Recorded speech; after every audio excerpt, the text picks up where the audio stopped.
নিরাপত্তা কাকে বলে? পাকিস্তান ক্রিকেট বোর্ডকে সেটি যেন দেখিয়ে দিচ্ছে Bangladesh cricket board BCB. Pakistan দলের টিম বাসের সাথে রাখা হয়েছে army, RAB, police, medical team, fire সার্ভিসের গাড়ি এবং স্পেশাল সোয়াট টিম।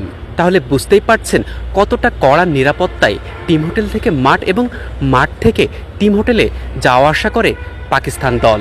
বিসিবির এমন কড়া নিরাপত্তা হয়তো নজর কেড়েছে পাকিস্তান ক্রিকেট দলেরও।